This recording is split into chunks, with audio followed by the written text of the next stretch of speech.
សួស្តីបងប្អូនទាំងអស់គ្នាដែលមានតម្រូវការចង់បានជាមួយនឹងប្រភេទម៉ូតូអគ្គិសនី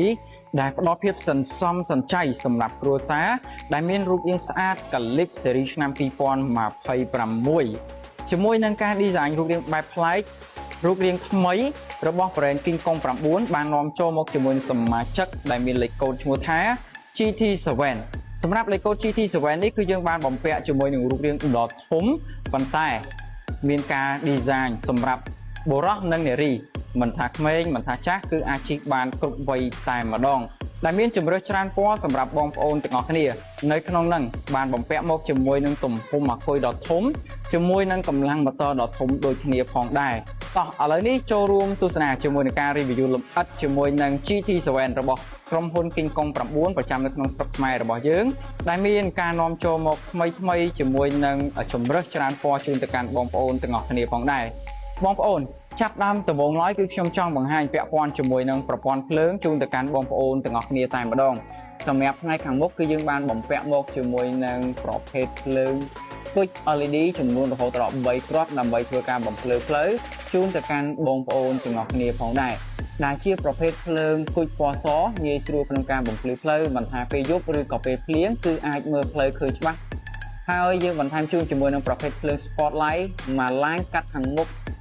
នៅផ្នែកខាងក្រោមជូនទៅកាន់បងប្អូនទាំងអស់គ្នាផងដែរយើងក៏បានភ្ជាប់មកជាមួយនឹងប្រភេទភ្លើងសញ្ញោបែបត្រីកោណដោយទៅនឹងប្រាសាទពីរ៉ាមីតនៅក្នុងប្រទេស Asia អញ្ចឹងបងប្អូនទាំងអស់គ្នាហើយនៅផ្នែកខាងលើវិញក៏យើងបានបន្ថែមមកជាមួយនឹងប្រភេទកំបាំងខ្យល់ឬក៏ជាភាសាអង់គ្លេសគេថា windshield ដើម្បីបង្កើនសម្រស់និងភាពស្រស់ស្អាតជូនទៅកាន់ម៉ូតូ GT7 របស់ក្រុមហ៊ុន King Kong 9 ផងដែរបងប្អូនទាំងអស់គ្នាឥឡូវយើងក៏លេខមកមើលប្រព័ន្ធបូមបន្តិចពាក់ព័ន្ធជាមួយនឹងប្រព័ន្ធបូមគឺយើងប្រើប្រាស់ជាមួយនឹងប្រភេទបូមធំដែលអាចទ្រទម្ងន់ក៏ដូចជាទប់លំនឹងនៅពេលដែលបងប្អូនធ្វើការបើកបរនៅលើផ្លូវក្រឡុកឬក៏ផ្លូវដែលមានស្ថានភាពទឹករលកផងដែរអ្វីដែលកាន់តែពិសេសបងប្អូននៅផ្នែកខាងមុខនេះគឺយើងបំពាក់មកជាមួយនឹងប្រភេទ Frank Disc ឬក៏ Frank Tip នៅផ្នែកខាងមុខសម្រាប់ផ្នែកម៉ូតូរបស់យើងគឺយើងមិនមែនត្រឹមតែបំពាក់នៅផ្នែកខាងមុខទេទៅលើប្រព័ន្ធ Frank Disc បែបនេះសូម្បីតែផ្នែកខាងក្រោយបងប្អូនទាំងអស់គ្នាក៏យើងបានបន្ថែមមកជាមួយនឹងប្រភេទ Frank Disc ជូនទៅកាន់បងប្អូនទាំងអស់គ្នាផងដែរអញ្ចឹងគឺថាផ្ដល់ភាពងាយស្រួលខ្លាំងមែនទែននៅពេលដែលបងប្អូនធ្វើការចាប់ហ្វ្រាំងបន្ថយល្បឿនឬក៏យើងជួបឧបសគ្គនៅផ្នែកខាងមុខមិនទាន់គឺជួយចាប់ហ្វ្រាំងបន្ថយល្បឿនល្អខ្លាំងមែនទែនហើយអ្វីដែលកាន់តែពិសេសបងប្អូនជាមួយនឹងការ design រូបរាងរបស់ម៉ូតូនេះគឺពិតជាស្រស់ស្អាតខ្លាំងមែនទែនហើយពាក់ព័ន្ធជាមួយនឹងបាទ option ក្នុងការប្រើប្រាស់វិញបងប្អូនទាំងអស់គ្នាអាចមើលបាន option ក្នុងការប្រើប្រាស់គឺយើងមាន option ទំនើបច្រើនដែលជំនួយទៅលើការបើកបរជូនទៅកាន់បងប្អូនទាំងអស់គ្នាដែលនៅក្នុងហ្នឹងគឺយើងមានដូចជាភ្លើង pha code បាទមានសញ្ញោឆ្វេងស្ដាំមានទាំង display ហើយនិងជំនួយអាយ៉ែជូនទៅកាន់បងប្អូនដែលគាត់ពិបាកក្នុងការថយក្រោយណាអញ្ចឹងយើងគ្រាន់តែចុច O ឲ្យជាប់ហើយយើងធ្វើការមួលហ្គាមកគឺអាចជំនួយទៅលើការរយ៉ែបានហើយនេះគឺយើងមានទាំងភ្លើងសុំផ្លូវមានទាំងកុងតាក់បិទបើកភ្លើងមានជាមួយនឹងបាទកុងតាក់យើងបុក speed បុកល្បឿនយើងមានលេខ1លេខ2លេខ3បើបងចង់បានលឿនបងដាក់លេខ3ទៅថាមួលបានរហូតដល់70គីឡូម៉ែត្រក្នុង1ម៉ោងបងប្អូនតោះឥឡូវនេះយើងធ្វើការតេស្តទាំងអស់គ្នាដែលចង់ដឹងថាតើល្បឿន top speed របស់ម៉ូតូ GT7 របស់យើងអាចមួលបានដល់កម្រិតណាបងប្អូនទាំងអស់គ្នា top speed គឺយើងអាចមួលបានរហូតដល់70គីឡូម៉ែត្រក្នុង1ម៉ោងឯណោះអញ្ចឹងគឺថាលឿនខ្លាំងមែនតើដែលយើងបានបំពាក់ជាមួយនឹងទំហំម៉ូទ័រគឺរហូតទៅដល់1000វ៉ាត់ឯណោះអញ្ចឹងសម្រាប់បងប្អូនដែលគាត់ត្រូវការប្រើប្រាស់ជាមួយនឹងបាទកម្លាំងខ្លាំងល្បឿនលឿនជាមួយនឹង GT7 ដឹងតែត្រូវចិត្តតែម្ដងសម្រាប់រយៈចម្ងាយវិញបងប្អូនគឺយើងប្រើប្រាស់ទំហំអាគុយ60 V 20 A ម៉ោងដែលបងប្អូនធ្វើការសាកភ្លើងមួយពេញគឺអាចបើកបរបានរយៈចម្ងាយចន្លោះពី60ទៅ70គីឡូដីឯណោះសម្រាប់រយៈចម្ងាយប៉ុណ្ណេះគឺឆ្ងាយខ្លាំងមែនតើសម្រាប់អ្នកដែលគាត់ត្រូវការជិះទៅធ្វើការ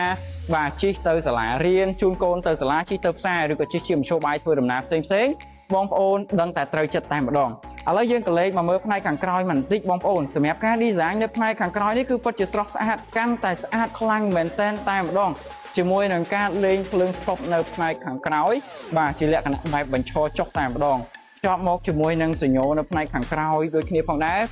ពីរគ្រាប់បាទគឺទីគ្រាប់នេះគឺស្អាតខ្លាំងមែនតើបងប្អូនមកចំហៀង2គ្រាប់មកចំហៀង2គ្រាប់គឺបានរហូតដល់4គ្រាប់ហើយអ្វីដែលកាន់តែពិសេសបងប្អូនមានឃើញអីសនៅផ្នែកខាងក្រោយបាទកំបាំងផុកបែបនេះបាទជាមួយនឹងកន្លែង កំបាំងឈ្នាន់បាទជាមួយនឹងបាទកន្លែងទូកតំណប់ជើងបងប្អូនណាបាទពណ៌នេះគឺគេហៅថាជាប្រភេទកបោនបងប្អូនទាំងអស់គ្នាបាទជាមួយនឹងប្រភេទ style កបោនដែលលេងជាមួយនឹងប្រភេទគេហៅថាពណ៌ប្រផេះបាទពណ៌ប្រផេះភ្លឺបងប្អូនណាឬក៏បងប្អូនតែងតែហៅថាក្នុងសបាទបើនិយាយទៅលើឡានគេហៅថាក្នុងសបងប្អូនទាំងអស់គ្នាគឺស្រស់ស្អាតខ្លាំងមែនទែនបងប្អូនទាំងអស់គ្នាបាទអញ្ចឹងបងប្អូនអាចមើលបានជាមួយនឹងបាទ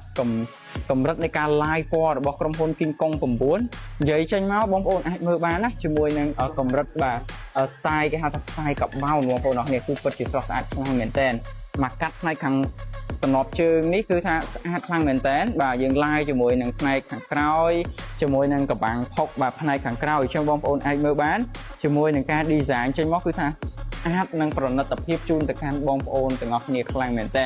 អូខេបងប្អូនទាំងអស់គ្នាអញ្ចឹងនេះគឺជាការ review ត្រួសខ្លីៗជាមួយនឹង Moto GT7 របស់ក្រុមហ៊ុន King Kong 9ដែលមានជម្រើសច្រើនពណ៌សម្រាប់បងប្អូនទាំងអស់គ្នាធ្វើការជ្រើសរើសដែលមានដូចជាបាទពណ៌ស៊ីម៉ង់ពណ៌ខ្មៅពណ៌ក្រហមពណ៌សសុទ្ធតែជាពណ៌ដែលស្រស់ស្អាតខ្លាំងមែនទែនបងប្អូនទាំងអស់គ្នាបាទអញ្ចឹងសម្រាប់ម៉ូតនេះក៏មានការ promotion បញ្ចុះតម្លៃជូនទៅកាន់បងប្អូនទាំងអស់គ្នាផងដែរ